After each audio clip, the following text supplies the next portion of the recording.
ఆకారత్రయ సంపన్నాం అరవింద నివాసినీం అశేష జగదీశి స్త్రీం వందే గోవిందవల్లభాం. తిరుపతి గోవిందరాజస్వామి వారి దేవాలయంలో స్వామివారి యొక్క దివ్య మహిషి పట్టపురాణి అయినటువంటి పుండరీకవల్లి అమ్మవారి యొక్క పంగుని ఉత్తర ఉత్సవాలు అంగరంగ వైభవంగా జరుగుతున్నాయి. ఆ స్వర్ణ విమానంలో గోవిందరాజస్వామివారు వేంచేసి ఉండగా పుండరీకవల్లి అమ్మవారు సకల ఆభరణ విభూషితురాలై అద్భుతమైనటువంటి సుగంధ భరితమైనటువంటి పుష్పమాలికలంతా కూడా ధరించి విశేషంగా స్వామివారి యొక్క ప్రదక్షిణం విమాన ప్రదక్షిణం గావించడానికి సిద్ధంగా ఉన్నది. మహాలక్ష్మి యొక్క అవతారం తమిళనల పంగుని మాసంలో ఉత్తర పల్గుని నక్షత్రంలో అమ్మవారు అవతరించారు అని మనకు పురాణం చెప్తున్నది కనుక ఈ పంగుని ఉత్తరాన్ని పురస్కరించుకొని గోవిందరాజస్వామి వారి దేవాలయంలో 7 రోజుల పాటు పుండరీకవల్లి అమ్మవారికి విశేషమైనటువంటి ఉత్సవాలు నిర్వహింపబడుతున్నాయి.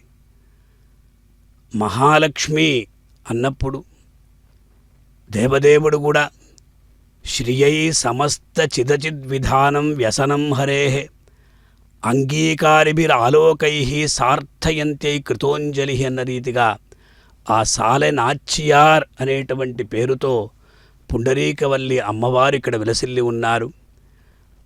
శ్రియప్పతి అయినటువంటి శ్రీమన్నారాయణుడు పరంధాముడు పురుషోత్తముడు లక్ష్మీ వల్లభుడు ఎల్లప్పుడూ కూడా ఆ గరుత్మంతుడు అంజలిబద్ధుడై స్వామివారిని సేవిస్తూ ఉన్నాడు.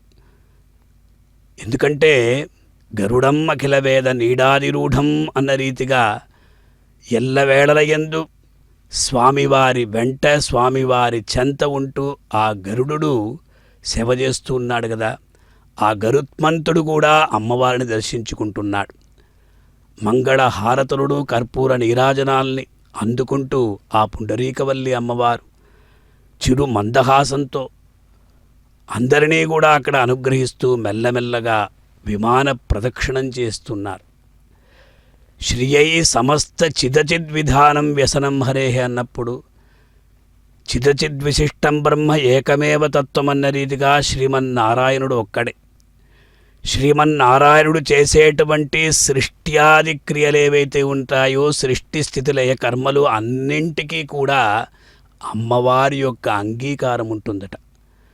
అంచేత విధానం వ్యసనం హరేః అంగీకారిభిరాలోకై అలా ఆ క్రీగంటి చూపులు తన యొక్క వీక్షణములతో స్వామివారికి అంగీకారాన్ని తెలియజేస్తుందట ఆ అమ్మ.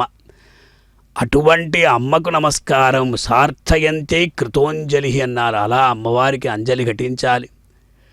ఆ సప్త కలశ శోభితమైనటువంటి గోపురాన్ని మహద్వార గోపురాన్ని స్వామివారి యొక్క ఆ గోపురాన్ని మనం దర్శించుకుంటున్నాం. గోపుర దర్శనం సర్వ పాపహరం సర్వక్షేమకరం కూడా. విశేషంగా పుండరీకవల్లి అమ్మవారికి ప్రతి సంవత్సరం కూడా ఈ పంగుని ఉత్తర ఉత్సవాలు నిర్వహింపబడుతున్నాయి.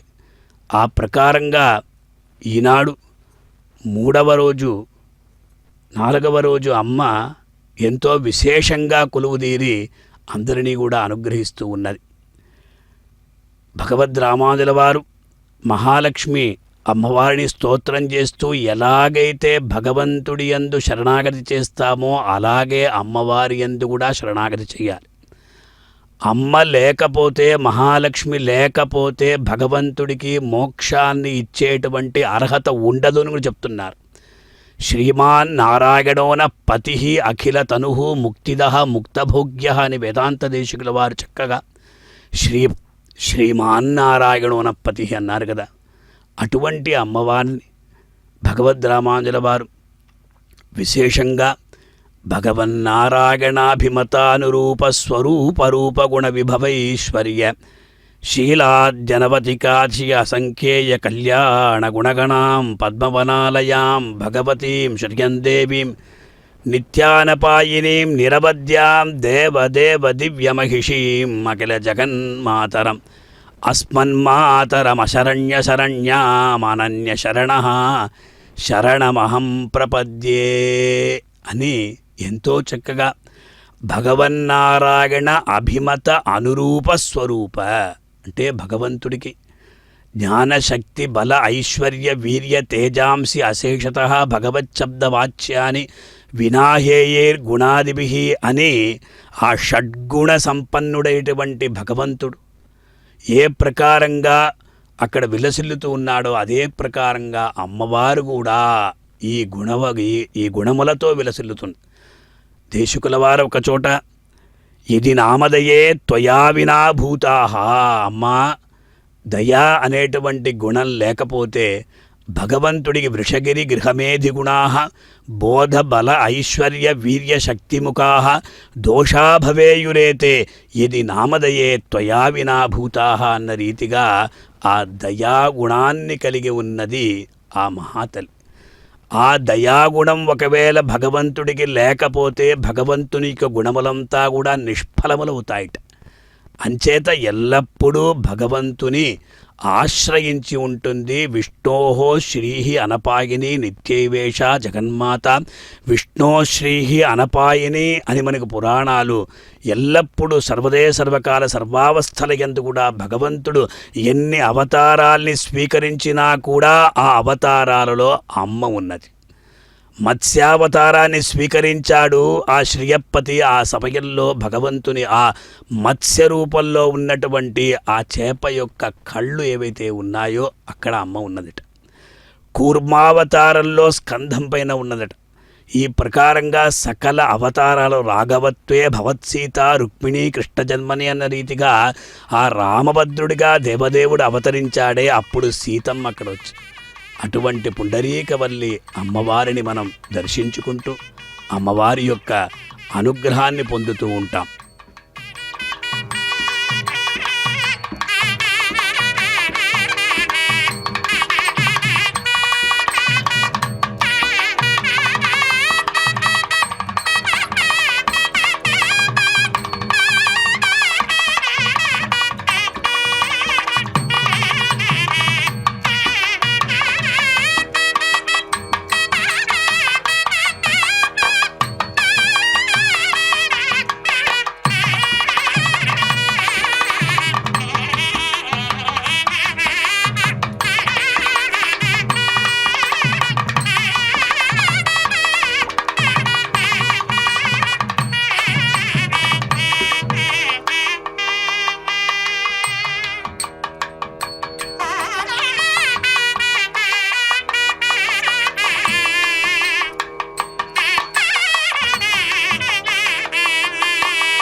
గీర్వాణావలయే సుధాం వితరితుం దైత్యాన్ విమోహ్య అంగనారూపం ప్రాప్తవతః పురాణపురుషస్యాలోకయంత్యా ముహుః సబ్రూభంగమపాంగవీక్షణభవాన్ అంగాగమప్రక్రియం వక్త్రేందుం కలశాంబురాశి దుహితుః మందస్మితం పాతువః అని సుందరరాజ భట్టాచార్యులు అనేటువంటి కవివరేణ్యుడు అమ్మవారి యొక్క మందస్మితం మనల్ని అందరినీ కూడా రక్షించుగాక అన్నారు.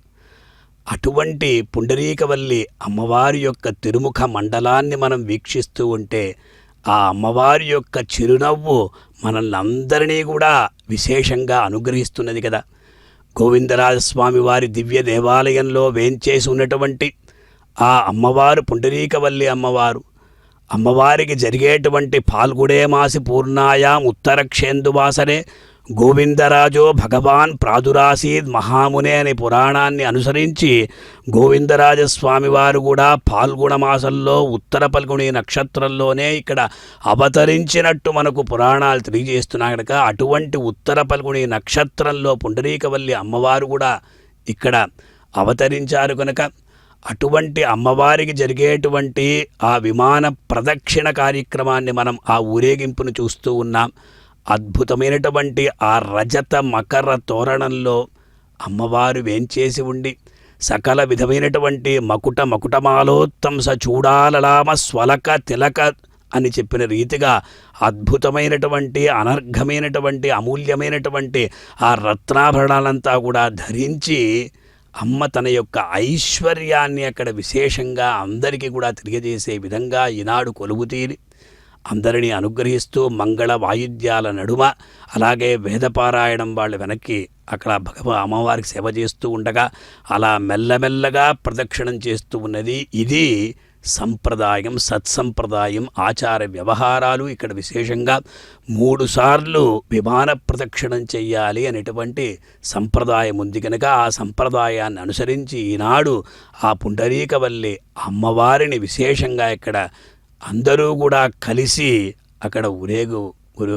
విశేషంగా చేస్తున్నారు. స్వామి ఎల్లప్పుడూ కూడా అమ్మవారి యొక్క అంగీకారాన్ని అపేక్షిస్తాట. యస్యాహ వీక్ష్య ముఖం తదింగితపరాధీనః విదత్తే అఖిలమన్నారు. అంటే అమ్మవారి యొక్క తిరుముఖ మండలాన్ని ఒక్కసారి చూచి అఖిలం విధత్తే. ఆహా, ఎంత అద్భుతమైనటువంటి ఆ దివ్యమంగళ విగ్రహాన్ని అమ్మ అలా అందరినీ కూడా ఆ కనక వర్షాన్ని కురిపించే విధంగా అభయ ముద్రతో కూడా అక్కడ అమ్మవారు యోగారంభ త్వరిత మనసో యుష్మదైకాంతయుక్తం ధర్మం ప్రాప్తుం ప్రథమమిహయే ధారయంతే ధనాయాం తేషాం భూమేః ధనపతి గృహాత్ అంబరాత్ అంబుధేర్వా ధారా నిర్యాంతి అధికం అధికం వాంఛితానాం వసూనాం అనే వేదాంత దేశికుల వారు ఏ ప్రకారంగా ఒకానొక సందర్భంలో ఒక పేద బ్రాహ్మణుడి కొరకు ఆయన అమ్మవారిని ప్రార్థించగా అమ్మవారు ఆ పేద బ్రాహ్మణి యొక్క వివాహం కొరకు ఎన్నో ఆ సువర్ణ పుష్పాలంతా కూడా ఆ కనక వర్షాన్ని కురిపించిందట. అందువల్ల ఎక్కడైనా కావచ్చు అటువంటి ఆ అమ్మవారి యొక్క దివ్యమంగళ విగ్రహాన్ని మనం దర్శించుకుంటూ ఉన్నాం. ఆ అమ్మ యొక్క ఆ చిరునవ్వును చూస్తూ ఉంటే అలాగే సిగ్గుతో తల వంచుకునే ఉన్నదేమో అనిపిస్తుంది. భట్టర్ స్వామివారు ఒకచోట ఐశ్వర్యం అక్షరగతిం పరమం పదం వా అని చెప్పినట్టు అక్కడ అమ్మా అన్నీ ఇచ్చావు, కానీ అన్నీ ఇచ్చి త్వం లజ్జసే కథయకోయం ఉదార భావ. ఆ భక్తుడు అమ్మవారిని చూసి ఒక్కసారి అంజలి ఘటించాట, అలా నమస్కరించాట. ఆ నమస్కారాన్ని అమ్మ ఒక్కసారి అయ్యో ఇతడు పెద్ద కార్యం చేశాడు అనుకని నీకు ఐశ్వర్యం కావాలా, పరమపదం కావాలా, అన్నింటినీ అంటే ఆ భక్తుడు చేసినటువంటి అంజలిని భారంగా భావించినటువంటి ఆ తల్లి అన్నింటినీ ఇచ్చి అమ్మా త్వం లజ్జసే, నీ యొక్క ముఖాన్ని చూస్తూ ఉంటే నువ్వు సిగ్గుపడుతున్నావా అమ్మా అని చెప్పిన విధంగా గోవిందరాజస్వామి వారు ఏ ప్రకారంగా లోపల వేంచేసి ఉంటారో ఆ ప్రకారంగా అక్కడ మనకు చిత్రాలంతా కనిపిస్తూ ఉన్నాయి. అటువంటి అమ్మ ఈనాడు అయ్యో నేనేమి ఇవ్వలేకపోయానే అనే విధంగా ఈ పుండరీకవల్లి అమ్మవారు మనకు దర్శన భాగ్యాన్ని కలిగిస్తున్నారు. మన యొక్క జన్మ ధన్యమైనది. ఎందుకంటే అమ్మవారి కటాక్షం లేనిదే ఏది కూడా జరగదు. ఆవిడ మంగళదేవత. అటువంటి మానాతీత ప్రతిత విభవాం మంగళం మంగళానాం వక్షపీఠీం మధువిజయనో భూషయంతీం సుకాంత్యా ప్రత్యక్షానుశ్రవిక మహిమ ప్రార్థినీనాం ప్రజానాం శ్రేయో మూర్తిం శ్రియం అశరణ త్వాం శరణ్యాం ప్రపద్యే అని వేదాంత దేశికుల వారు శ్రీస్థితిలో అమ్మ శ్రేయోమూర్తి ఆవిడ. అంటే అందరికీ కూడా శ్రేయస్సు తప్ప ఇంకేమీ కలిగించదు. సహధర్మచరీం శౌరేహే సమ్మంత్రిత జగద్ధితాం అనుగ్రహమయీం వందే నిత్యం అజ్ఞాత నిగ్రహం అని కూడా చెప్తున్నారు. ఎప్పుడు కూడా భగవంతుని చెంత ఉండి సహధర్మచరీం శౌరేహే సమ్మంత్రిత జగద్ధితాం అంటే జగత్తు యొక్క ఆ క్షేమం కొరకు ఎల్లప్పుడూ భగవంతునితో ఆవిడ మంత్రాలోచన చేస్తూనే ఉంటుందట. అటువంటి జగద్దితాం అనుగ్రహమయీం అంటే ఆవిడకి ఎప్పుడూ కూడా నిగ్రహం అనేది తెలియదట, అనుగ్రహాన్నే ఇస్తుందట. అందువల్ల అనుగ్రహమూర్తి ఆవిడ, దయామూర్తి ఆవిడ, అనుకంప మూర్తి ఆవిడ, కృపామూర్తి ఆవిడ, కారుణ్య మూర్తి ఆవిడ. అటువంటి అనుగ్రహమయ్యి మందే నిత్యం అజ్ఞాత నిగ్రహం. భక్తులు చేసినటువంటి పాపాలు కూడా ఆవిడికి తెలియదట. దశావతారాల్ని మనం ఎప్పుడు కూడా స్మరించాలి. భగవంతుడి యొక్క దివ్యమైనటువంటి అవతారాలు కదా. అటువంటి అనుగ్రహ మూర్తిని మనం దర్శించుకుంటూ ఉన్నాం కదా. మన యొక్క జన్మ ధన్యం కదా. ఎందుకంటే ఇటువంటి ఆ సౌభాగ్య లక్ష్మిని దర్శించుకుంటే మన యొక్క జీవితంలో ఎల్లప్పుడూ కూడా సౌభాగ్యమే ఉంటుంది కనుక అటువంటి అమ్మవారి యొక్క దివ్యమైనటువంటి ఊరేగింపు అక్కడ జరుగుతూ ఉండగా మనం ఒక్కసారి ఆ స్తోత్రాలంతా కూడా చెప్పుకుంటూ ఉండాలి. భగవంతుని యొక్క ఆదేశాలు, భగవంతుని యొక్క ఆజ్ఞ. ఆయన ఏం చేస్తారంటే అమ్మవారి యొక్క అనుగ్రహం పొందినవాడే తన దగ్గరికి రావాలంట. ఎందుకంటే ఆచార్య అనుగ్రహం కావాలి, అమ్మవారి అనుగ్రహం కావాలి, తరువాత అయ్యవారి యొక్క అనుగ్రహం, భగవద్ అనుగ్రహం అనేది ఉంటుందని మనకు శాస్త్రం సంప్రదాయం చెప్తుంది. కనుక అటువంటి ఆకారత్రయ సంపన్నురాలైనటువంటి అమ్మవారిని దర్శించుకుంటున్నా అంటే ఆకారత్రయం అంటే ఏమిటి అన్నారు. అనన్య భోగ్యత్వం, అనన్య శరణత్వం, అనన్యార్హ శేషత్వం. అంటే ఇంక ఎవ్వరికీ కూడా శేషుడుగా ఉండం, అమ్మవారికే అతడు శేషుడుగా ఉంటాడు. అనన్యార్హ భోగ్యత్వం అంటే ఇంక ఎవ్వరినీ కూడా అతడు నమస్కరించడు. అటువంటి ఆ అమ్మవారిని మనం ఆకారత్రయ సంపన్నాం అరవింద నివాసిని పద్మపలాయదాక్షి అన్న రీతిగా ఆ అమ్మవారిని మనం దర్శించుకుంటూ ఉన్నాం కదా. అటువంటి అమ్మను నిత్యం అంటే ఆకారత్రయ సంపన్నాం అరవింద నివాసినీం అశేష జగదీశిత్రీం. ఆవిడ సామాన్యురాలు కాదండి. ఈశానాం జగతోస్య వెంకటపతే ఈశ్వరీగం సర్వభూతానాం త్వావిహోపహ్వే శ్రియం అని కదా వేదం చెప్తుంది. అందువల్ల ఆవిడ అశేష నా జగతో విష్ణుపత్ని అని కదా వేదం చెప్తుంది. ఎలాగైతే అతడు జగత్తుకంతా ఈశుడో అదే ప్రకారంగా అమ్మవారు కూడా ఈశానా కదా. అటువంటి అమ్మను అగ్రే భర్తు సరసిజమయే భద్రపీఠే నిషన్నాం అంభోరాశే అధిగత సుధా సంప్లవాదుత్థితాం త్వాం పుష్పాసార స్థగిత భువనై పుష్కలావర్తకాద్యై క్లుప్తారంభా కనకకలశై అభ్యషించన్ గజేంద్రా అనే ఆనాడు అమ్మ ఉద్భవించినటువంటి అవతరించినటువంటి సందర్భంలో భగవంతుడు కూడా చూస్తూ ఉన్నాట.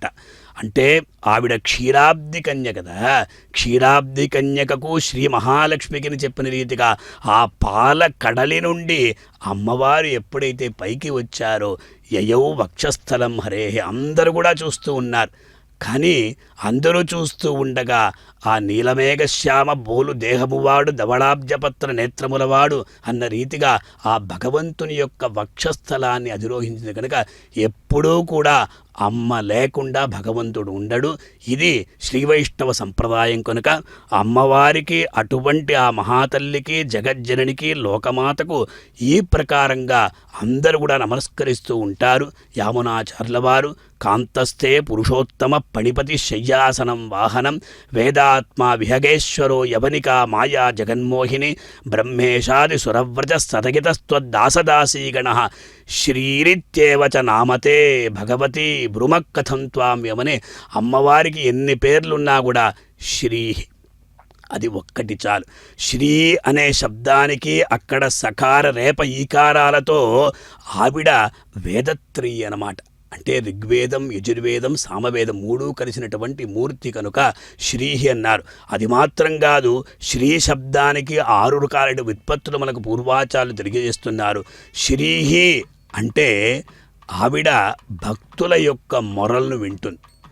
ఆవిడ శ్రీ శృణోతీతి శ్రీ, శ్రావయతిథి శ్రీ అంటే భక్తుల యొక్క మొరలను అంతటి కూడా ఆవిడ విని భగవంతుడికి వినిపిస్తుందట.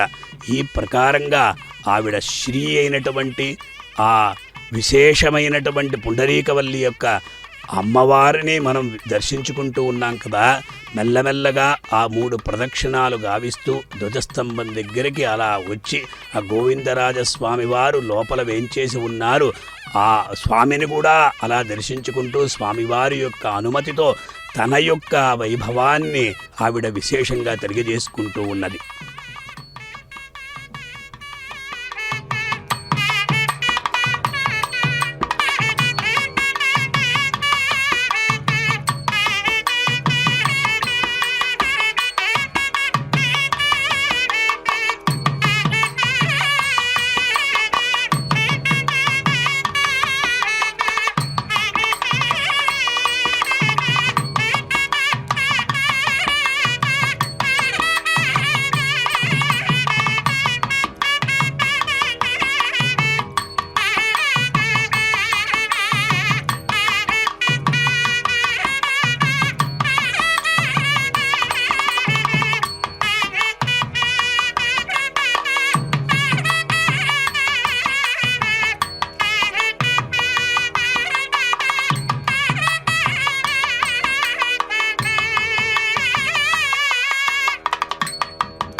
ननाथो ननाथः सदा वेङ्कटेशं स्मरामि स्मरामि। हरे वेङ्कटेश प्रसीद प्रसीद, प्रियं वेङ्कटेश प्रयच्छ प्रयच्छ।